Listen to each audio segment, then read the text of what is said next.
சின்ன வயசுலயே அந்த வாணியோட அம்மா இறந்துடுறாங்க. இறந்த பிற்பாடு வாணியோட அப்பா இருக்கார்ல, இவர் கூட வாழ்றதுக்கு அந்த பொண்ணுக்கு விருப்பம் இல்லை.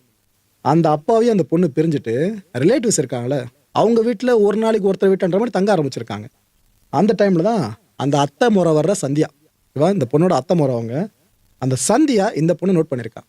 நோட் பண்ணிட்டு நாம் இதுக்கப்புறம் எங்கேருந்து பெருசாக உழைச்சி சம்பாதிக்க முடியும், உழைக்கிறதுலாம் கஷ்டம், வேர்வெல்லாம் வரும், அதனால இந்த பொண்ணை வச்சு நம்ம காசு பார்ப்போன்னு அந்த பொண்ணை கூப்பிட்டு பிரெயின் வாஷ் பண்ண ஆரம்பிச்சிருக்கான். சின்ன பொண்ணுங்க, அந்த பொண்ணை கூப்பிட்டு பிரெயின் வாஷ் பண்ணியிருக்கான். என்ன சொல்லி பிரெயின் வாஷ் பண்ணியிருக்கான்?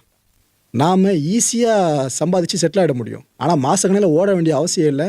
இதுமாரி திருமணம் சார்ந்த ஏக்கத்தில் பசங்க இருப்பாங்களே, அவங்கள திருமணம் பண்ணால் போதும், அதுக்கப்புறம் காசு நம்ம கையில் விளையாடணும்னு இந்த கேவலமான ஐடியாவை அவள் எங்கேருந்து எடுத்தான்னு தெரியல சந்தியா.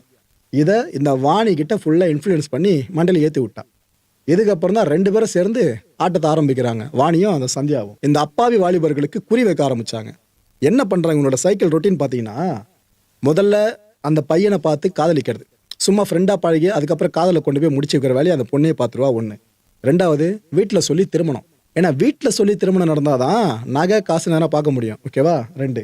3வது அதை ஆட்டையை போடுறது, எப்படி இந்த ட்ரெயின்லேருந்து நான் பாத்ரூம் போய்ட்டு எழுந்துரு அப்படியே ஓடின கேஸு, இதே மாதிரி ஒரு விதமாக ஆட்டையை போடுறது. வீட்டில் பீரோவில் நகையை பணம் வச்சுருந்தாங்கன்னா அங்கேருந்து ஆட்டையை போட்டு போயிடுறது.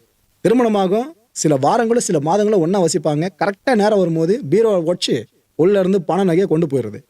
கர்நாடகா, ஒடிஷா, கேரளா 3 மாநிலங்கள்லையும் அந்த பொண்ணு ஏமாத்திருக்கு. 8 வாலிபர்கள் மக்களே, 8 பசங்க, கல்யாணமே ஆகாத 8 பசங்க, கல்யாணம் பண்ணுவோன்ற ஆசையில் இருந்த பசங்க, அந்த பசங்க கனவுல போயிட்டு தாலியை கட்ட வச்சுட்டு மனத்து போட்டு வந்திருக்கா. யார் இந்த பொண்ணு?